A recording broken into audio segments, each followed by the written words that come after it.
días a todos, bienvenidos. Son las 9 en punto, arrancamos este día viernes semi-lluvioso. Podríamos diagnosticarlo así porque está lloviznando en algunas partes, por lo menos en la provincia de Buenos Aires. Está realmente feo, la temperatura es de 12 grados 3 décimas. Se siente mucho menos, pareciera que hace más frío de lo que en realidad hace. Está ideal para quedarse en casa, compartir todo lo que vamos a hablar en el día de hoy, porque vamos a hablar de problemáticas que nos afectan a todos. Vamos a hablar de la nutrición, fundamental. Saben que teníamos la pregunta pendiente, que hoy la íbamos a develar los resultados, que tenía que ver con cuántas frutas comes por semana, para ver si nos alimentamos de manera saludable o no saludable. Ya tenemos ahí una mesa llena de productos riquísimos en frutas, que vamos a estar hablando con la nutricionista en un ratito, para saber si efectivamente las incorporamos y de qué manera las incorporamos, porque esto también es clave. Mucha gente que contesta: yo no tengo el hábito. Bueno, hoy te vamos a enseñar a incorporar y a modificar este hábito. Vamos a estar hablando de la actividad física. Vamos a conocer la historia de Carlos López, un hombre que ha adelgazado 30 kilos, acompañado obviamente de una dieta, combinado con una fuerte actividad física.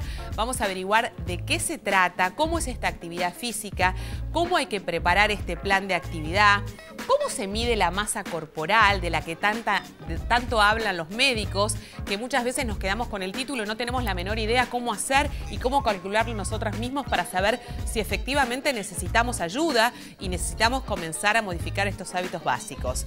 Y otro de los temas, me voy a ir acercando a donde está mi compañero, porque esto le incumbe muchísimo a Sergio, que tiene que ver con las lesiones en casa. Las lesiones en casa sabemos que es una de las principales causas de muerte en los niños. ¿Por qué decimos lesiones y no accidentes? Repetimos, porque estas son cosas que pueden ser prevenidas, aspectos que pueden ser modificados en tu casa si uno tiene la información adecuada. Exactamente, en el año 2010 fallecieron 10.376 personas por lesiones no intencionales en todo el año, de los cuales un cuarto de estas personas que fallecieron fueron niños o adolescentes, lo que nos da 2.594, 7 niños o adolescentes por día fallecieron en el 2010 por lesiones no intencionales. Bueno, esto es una cifra altísima y cuando uno se las leen de esta manera tan fría, te produce escozor, porque uno no puede imaginar cómo se dan. Pero la realidad es que estas cosas suceden y hoy vamos a ponerle especial énfasis a la cocina, que sabemos que es como el lugar más peligroso de la casa, ¿no? Bueno, vamos a hablar de eso en un ratito. Pero ahora llegó el momento de decirles y recordarles nuestra página web, que es www.tvpublica.com.ar. Allí estaba la pregunta de la semana pendiente, que tenía que ver con cuántas frutas comes por semana. Nuestro correo electrónico, que es reddesalud@tvpublica.com.ar. Y por último, nuestro Facebook, donde ustedes pueden canalizar sus dudas, sus inquietudes, pueden repasar información, datos útiles, www.facebook.com/reddesalud. Exacto, donde nos escribió María Orbezúa de Henderson. Henderson es de donde es el pájaro canilla. Y lo que nos dice María, nos comenta... Le preguntaba, así le hago, hombritos le hago. Bueno, el pájaro canilla fue un gran jugador de Boca, uno de los equipos que está ahora casi en la final de la Libertadores. Y también me vas a decir que Charlotte Canija, la hija, está bailando. ¿Querés que hablemos de chimentos? Hablamos de chimentos, no ¿sabes qué?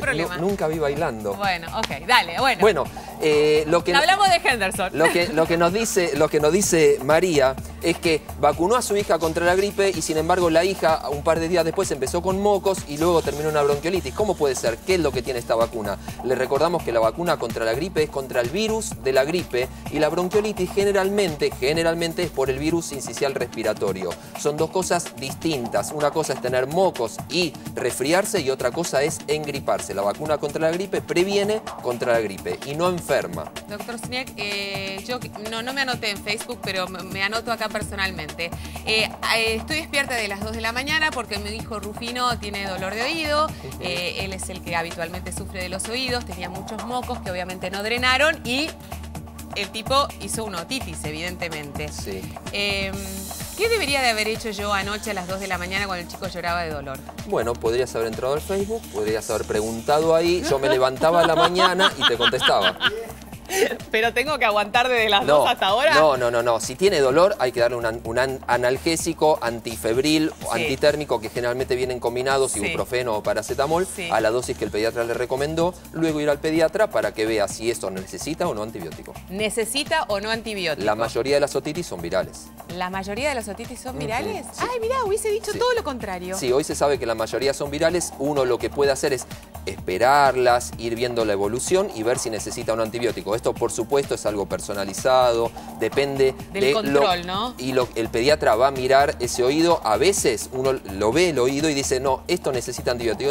Otra vez se dice, esto lo puedo esperar unos días, vamos a ir viendo a ver si mejora solo o no.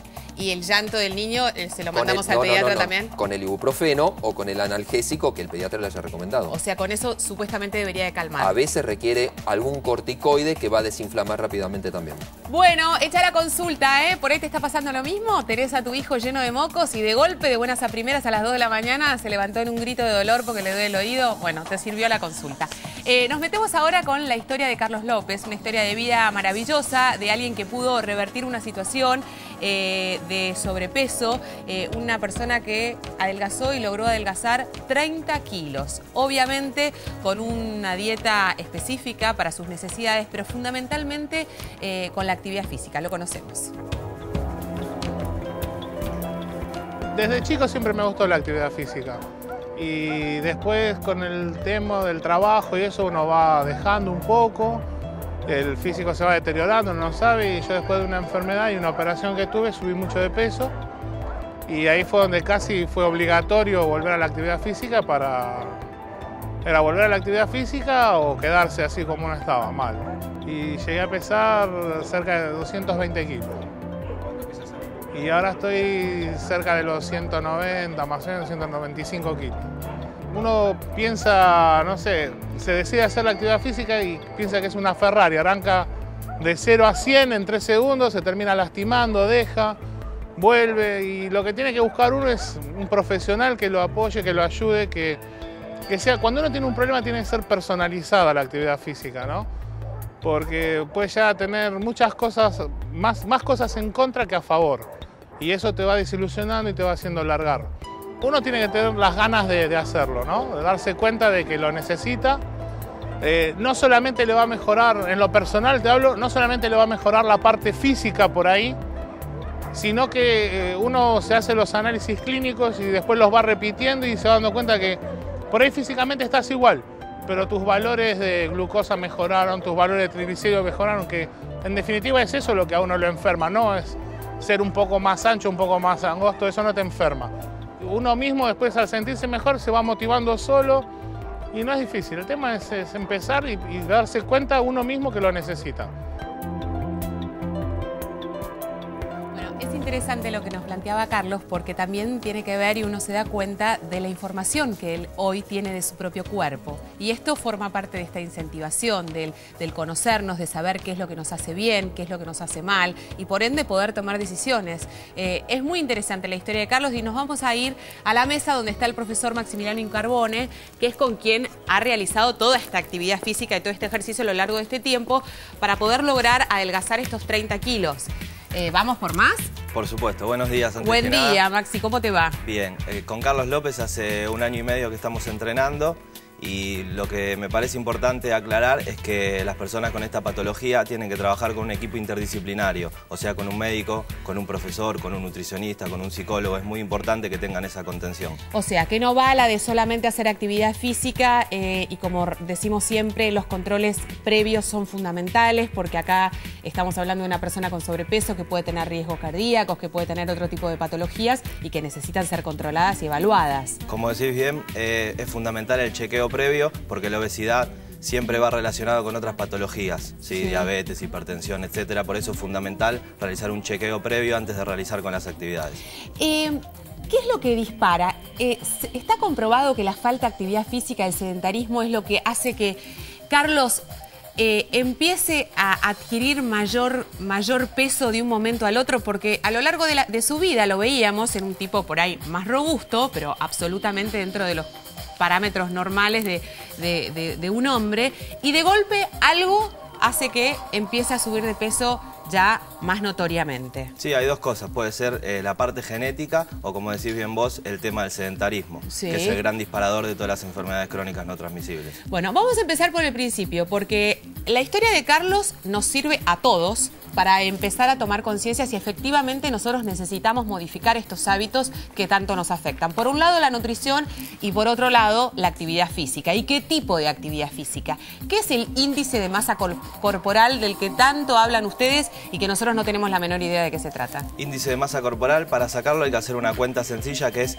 peso dividido altura al cuadrado. Sí. Eso nos va a dar un numerito que ahora les vamos a mostrar una plaquita donde pueden ubicarlo, ¿sí? A ver, lo hacemos, ¿me haces un cálculo? Sí. 1,63 m Sí, por 49 kilos. sí. Tenemos que multiplicar la altura, ¿sí? Multiplicamos la altura y después lo dividimos por el peso. Ahí nos va a dar un numerito. Multiplicamos ¿sí? la altura por 2, o Sí. 1,63 m por 1,63 m.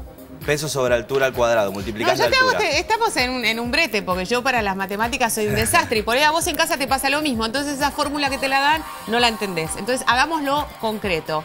La altura 2 veces. La altura 2 veces. Una vez que tenés el resultado de la altura, lo dividís por el peso. Perfecto. Y te va a dar un numerito que vos lo podés encontrar en esta tabla, ¿sí? Sí. Como dice ahí, si te da de 18.5 a 24.9 es peso normal, ¿sí? Sí. Si nos da de 25 a 29.9 es sobrepeso. Sí. Si nos da por arriba de los 30, ahí ya empezamos con los grados de obesidad. Ahora, te hago una consulta, Sí. Maxi. Si yo ya tengo, suponte, 25.5 o Sí. 30, ¿esta categoría de sobrepeso requiere de un cambio rotundo o puedo seguir en el sobrepeso por toda la vida? Ya te va a traer ciertas complicaciones. Lo ideal es que empieces a realizar actividad física para no seguir aumentando, incrementando el grado de obesidad. Perfecto. Bueno, tenemos la placa de vuelta, así repasamos bien los grados de obesidad. Grado 1 sería... Obesidad grado 1 de 30 a 34.9. Obesidad grado 2 de 35 a 39.9. Y obesidad grado 3, que es obesidad mórbida, de 40 en adelante. La obesidad mórbida, en realidad son aquellas personas que ya han perdido prácticamente su movilidad, o no necesariamente esto tiene que ver con las capacidades funcionales que tiene la persona. Muy buena pregunta. Eso depende de lo que haya realizado de actividad física la persona durante su vida. Por ejemplo, Carlos López tiene un grado de obesidad muy complicado, pero él, debido a que realizó actividad física toda su vida, él tiene una flexibilidad y una fuerza que las personas con ese grado de obesidad no la tienen. Que le permiten aparte seguir haciendo esa Claro, actividad física. por supuesto. Porque en general cuando vemos personas con obesidad mórbida, con obesidad de grado 2, sentimos que les hablan de actividad física pero no se pueden levantar de la silla. Entonces decís, ¿cómo arranco? ¿Cómo empiezo con esta A persona? mí me ha tocado trabajar con personas con este tipo de patología, este grado de obesidad, Sí. y lo primero que tenemos que hacer es, hasta que bajen un par de kilos, es ir a trabajar y darles clase de actividad física en la cama. Ni siquiera se pueden levantar de su cama. Pero lo importante es que se empiecen a mover. Bueno, ¿te parece que compartamos un tape donde vos nos mostrás básicamente qué tipo de actividad física has hecho con Carlos, que esto sirva como un indicador de que se puede y que justamente, como decía Maxi recién, gracias a la actividad física que hoy realiza Carlos, él tiene la fuerza suficiente y la movilidad suficiente para seguir haciéndola? Lo compartimos y después lo discutimos.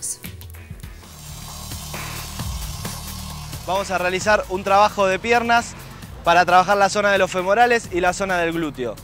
La posición va a ser la posición sentada, la espalda bien derechita, y vamos a empezar a levantar las piernas, una y una. Lo que aconsejamos nosotros es hacer 4 series de 20 repeticiones, siempre teniendo en cuenta la respiración. El aire entra bien profundo por la nariz y sale despacito por la boca. Acuérdense siempre de conservar una buena postura. Recuerden, 4 series de 20 repeticiones. Listo.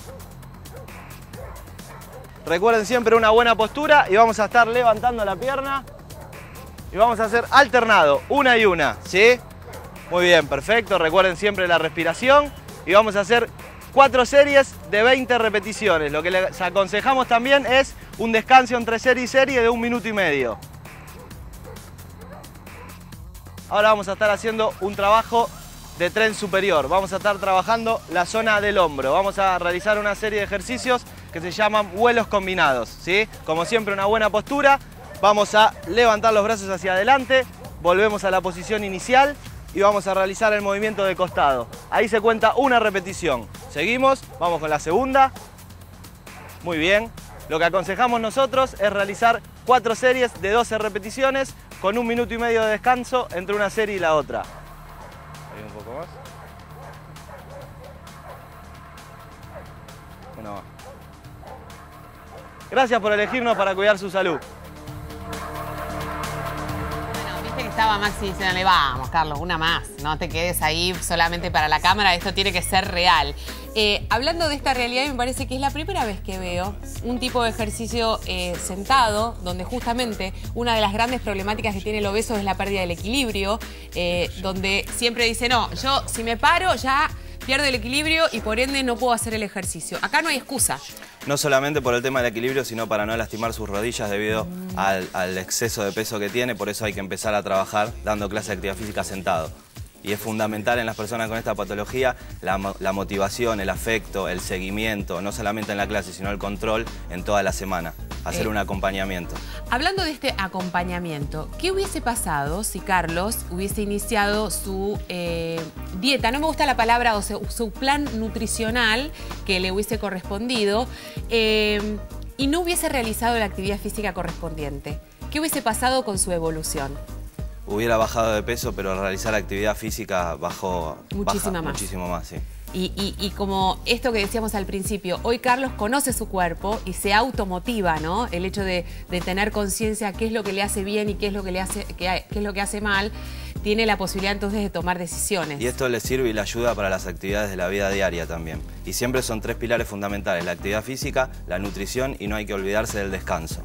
Maxi, ¿cuántas veces todos los días tiene que hacer esto, Carlos? Carlos entrena 3 veces por semana conmigo y yo le doy una rutina para que realice los días que está solo en su casa. Que no está. Pero la idea es que se mueva.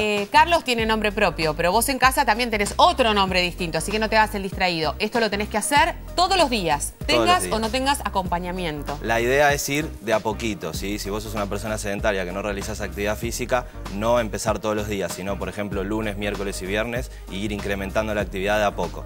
Por último, repasamos este concepto que decías, entre ejercicio y ejercicio es fundamental el descanso para que esto sea efectivo. Sí, sí o sí hay que, entre una serie y la otra hay que descansar aproximadamente 1 minuto y medio, 2 minutos. Bueno, nos va a sacar derechitos, Maxi, se lo prometo. Gracias por haber venido. Nosotros tenemos que hacer la primera pausa, como les habíamos anticipado.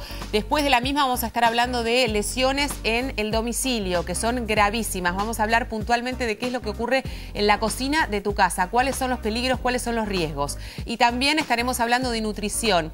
Te hicimos una pregunta en nuestro Facebook a lo largo de toda esta semana que tenía que ver con cuántas frutas comes por semana. Hoy tenemos este resultado y a cambio te ofrecemos una cantidad de tips que nos da nuestra nutricionista, consejos para poder incorporar la fruta en tu dieta. Ya venimos, no te vayas.